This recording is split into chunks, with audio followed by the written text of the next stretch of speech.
Hola y bienvenidos a esta causa de dirigir a los niños a Jesús. Como padres, líderes de niños y maestros, no hay nada más que queremos de dirigir a los niños en una experiencia de regocijo con Jesús. Pero saben ustedes que algunas veces cuando nosotros vemos sus expresiones como que estuvieran en un limbo, nos preguntamos si realmente ellos entienden. Y sí, ellos entienden porque los estudios dicen que la mayoría de los niños se entregan a Jesús entre las edades de 12 a 14. Vamos a ver la mayor parte de los estudios, especialmente del señor John Banner. Y él estudió cómo los niños crecen en su fe y específicamente hizo un estudio para determinar las probabilidades de a qué edades los niños más o menos aceptan a Jesús como su Salvador. Vamos a ver estas estadísticas. Los niños de 5 a 12 años, 32% de ellos aceptan a Jesús como su Salvador personal.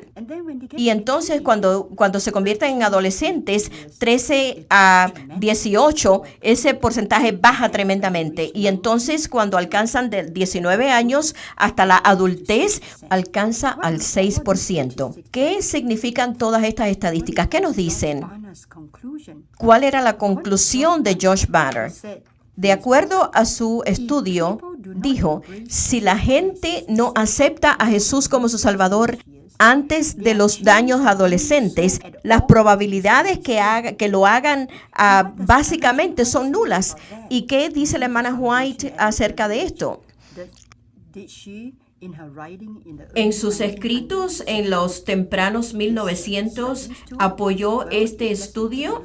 Bueno, vamos a ver el volumen 1 de los testimonios, página 400, parafraseando lo que ella dijo. Los niños de 8, 10 o 12 años son suficientemente mayores para tratar con este asunto de la religión personal. No enseñe a sus niños en referencia a entregarse en un futuro cuando ellos sean suficientemente mayores para arrepentirse. Si son instruidos apropiadamente, los niños a temprana edad tendrán la perspectiva correcta para entregarse a Jesús. De este estudio se nos indica que nosotros necesitamos ser intencionales en hablar a nuestros niños acerca de Jesús. Los padres necesitan hacer eso en la casa, los maestros necesitan hacer eso en la escuela sabática y los líderes que dirigen programas de niños y escuelas bíblicas de verano o vacaciones en el campamento necesitamos tomar tiempo para ser intencionales en proveer estas conversaciones de uno a uno, porque esto es una forma sumamente efectiva de hablar con los niños para ver cuáles son sus experiencias con Cristo Jesús. Y háganle algunas preguntas, y si ellos tienen preguntas, respóndalas con simpleza. No les ponga tanta carga teológica encima. Sí, nosotros tenemos oportunidad de interactuar con los niños frecuentemente en nuestros programas y nosotros no debemos desperdiciar la oportunidad dorada donde podemos tener la oportunidad de hablar con nuestros niños. Hoy quisiera compartir con ustedes algunos principios, 4 principios de cómo comunicarse con los niños de uno a uno, en conversaciones personales de uno a uno con los niños. Número 1, principio 1. Los niños entienden términos concretos y lenguaje mejor que el lenguaje abstracto. Bueno, eso se entiende. Los niños pueden entender cosas más visuales que los adultos. Lo pueden entender cosas más con simbólicas. Y muchas veces nosotros los adultos creamos confusiones para los niños. Muchas veces le decimos, permite que Jesús entre a tu vida. Los niños no saben eso. Y los niños se preguntan, ¿cómo mi corazón, si es tan chiquitico, puede entrar a Jesús aquí adentro? Bueno, nosotros simplemente queremos decir, el adulto le puede decir, empieza una relación de amigo con Jesús hoy, en lugar de decirle, deja que Jesús entre en tu corazón. Otro término es, Jesús pagó el precio de nuestros pecados. Bueno, un niño dijo en nuestro programa, dijo que él iba a tratar de ahorrar todos los dineritos que su mamá le daba para poder pagar el favor de Jesús. Lo que nosotros queremos decir es que no importa cuántas cosas malas tú hagas, tú nunca vas a poder ahorrar lo suficiente para pagarle a Jesús, porque Él es nuestro Salvador y nos ama. Él pagó ese precio muriendo en la cruz. Eso tú no tienes que pagar más nada. Y algunas veces los adultos dicen, pon tus pecados al pie de la cruz. Bueno, para los niños, ustedes saben, simplemente dile a Jesús, lo siento, lamento, me da tristeza las cosas malas que hizo. Entonces, cuando nosotros usamos esos símbolos, los niños no entienden. Para los niños, el principio número 1, asegúrese de usted decirle en lenguajes simples, lenguajes concretos en lugar de cosas abstractas. Principio número 2, los niños están en un nivel de desarrollo diferente. Un niño de 3 años no puede entender lo que un niño en preescolar de 5 años entiende, o un niño de 10 años, un preadolescente, porque ellos están todavía desarrollándose. Así que la habilidad de entendimiento de un niño para entender las cosas espirituales va de acuerdo a su edad. Pero hay otros factores también que tenemos que entender. Familia, el ambiente social que le rodea, la educación, las influencias que están sobre ellos en su intelecto. Por ejemplo, hay un niño que viene a nosotros en nuestros programas que tienen un conocimiento grande, amplio de Dios, de Jesús. Y ellos vienen de familias cristianas que oraban, que tenían vasto conocimiento, que los llevaban a servicios, a cristianos que les hablaban a los niños de cómo Jesús respondía a sus oraciones. Vienen otros niños que no saben nada de Dios o de Jesús, y lo único que ellos han escuchado de Dios o de Jesús es maldiciones. Cuando ellos maldicen en el nombre de Jesús, en el televisor, en las películas, en programas, que es algo sumamente triste. Y todavía, como un niño, ellos todavía sienten como algo en su corazón de acercarse a Dios o a Jesús. Y otras veces... Y otras veces cuando tienen un padre que frecuentemente los abusa, que les grita, que les causa daño, que los lastima, esa es la imagen que ellos tienen de Dios. Así que nosotros queremos usar lenguaje simple, conceptos que ellos puedan comprender. Porque mientras el niño se está desarrollando, su desarrollo cognitivo le ayuda a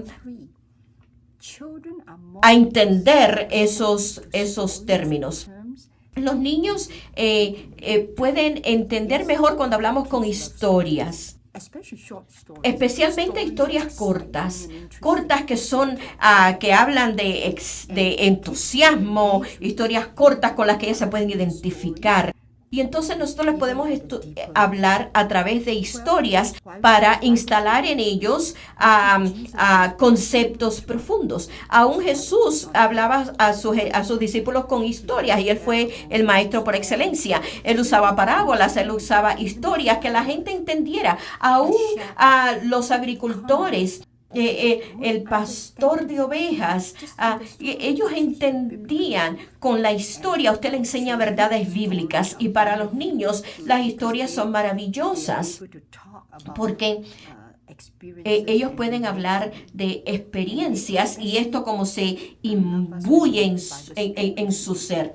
Y hay historias bíblicas que nosotros podemos usar para enseñar lecciones espirituales. Es importante que también nosotros hagamos preguntas para decirle las historias, porque cuando hacemos preguntas, eso como que les obliga a ellos a procesar sus pensamientos. ¿Qué harías tú si tú fueras Daniel?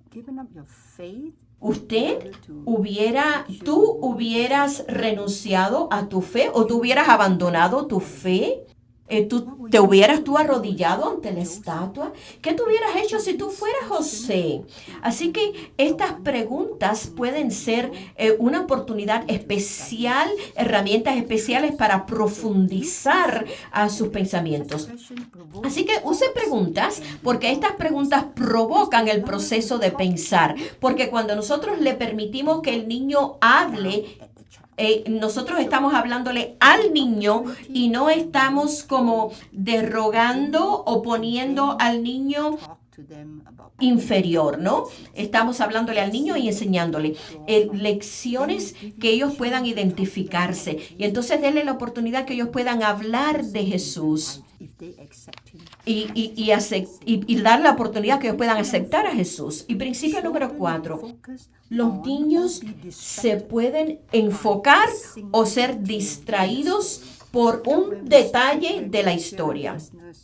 Cuando nosotros compartimos historias personales en una escuela primaria, asegúrese que nosotros no estamos sobreenfatizando ciertas partes que no se relacionan con la historia bíblica. Por ejemplo, si usted tiene dificultades con usted enseñando a los niños de escuela primaria, comparta las dificultades que usted tenía cuando estaba ayudando en el equipo de fútbol. Porque los niños se pueden entusiasmar cuando ellos te escuchan hablando del equipo de fútbol o de soccer y cómo usted lo hacía. Y entonces ellos pueden estar más interesados en cómo fue su entrevista con una estrella del soccer o del fútbol o con algo relacionado con Jesús. Nosotros no le estamos aconsejando que usted se cohíba de la parte espiritual o de las verdades.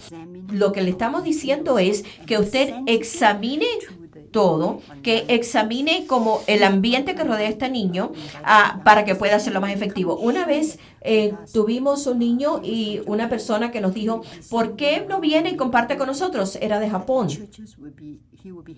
Y él dijo que estaría contento de ir a la iglesia para compartir su historia de cómo Jesús había cambiado su vida. Bueno, él estaba en una pandilla, en una ganga, y se involucró en la mafia. Y él vino y compartió con nosotros. Así que invitamos a todos los jóvenes de la iglesia que vinieran y lo escucharan. Fue una historia maravillosa. Fue una historia que cambió vidas. Pero el que decía la historia compartió su historia, su testimonio. ¿En qué métodos él usó para lastimar a otros? Y cómo él hizo todas estas cosas malas, especialmente unas cosas inescrupulosas. Y al final de su testimonio, él les preguntó que si tenían algunas preguntas. Y muchas manos se levantaron. Y muchas de las preguntas eran, bueno, ¿y cómo usted puso el cuchillo en esta persona? ¿Qué pasó? ¿Cómo se sintió la persona? Y al final, esta persona estuvo más interesada no en Jesús, no como en Jesús cambió su vida, sino que cómo él había sido tan inteligente y tan sabio en unirse a esta ganga, a esta pandilla y todo eso. Desafortunadamente, los niños no captaron la mejor parte de la historia, y eso fue cómo él encontró a Jesús, cómo su propia experiencia, Jesús lo hizo diferente. Como Pablo que tuvo un tremendo cambio en su vida cuando aceptó a Jesús en camino a Damasco. Hablamos de las oportunidades que nosotros tenemos. Tenemos que ser cuidadosos cuando estamos tratando, pero tenemos que ser intencionales en cómo ayudamos a nuestros niños, a los jóvenes, a los adolescentes, que podamos provocar el pensamiento de ellos en la importancia de entregarse a Jesús. Y no deje que pase la oportunidad sin aprovechar esta conversación de uno a uno. Cuando cuando ellos estén en sus escuelas, en su vida, porque eso los ayuda a estimular el pensamiento profundo. Y no tenemos que, no solamente que ellos escuchen de la escuela, las historias de la escuela sabática, sino que ellos los puedan aprovechar. Que Dios les ayude mientras ustedes están ayudando a esos niños en su ministerio.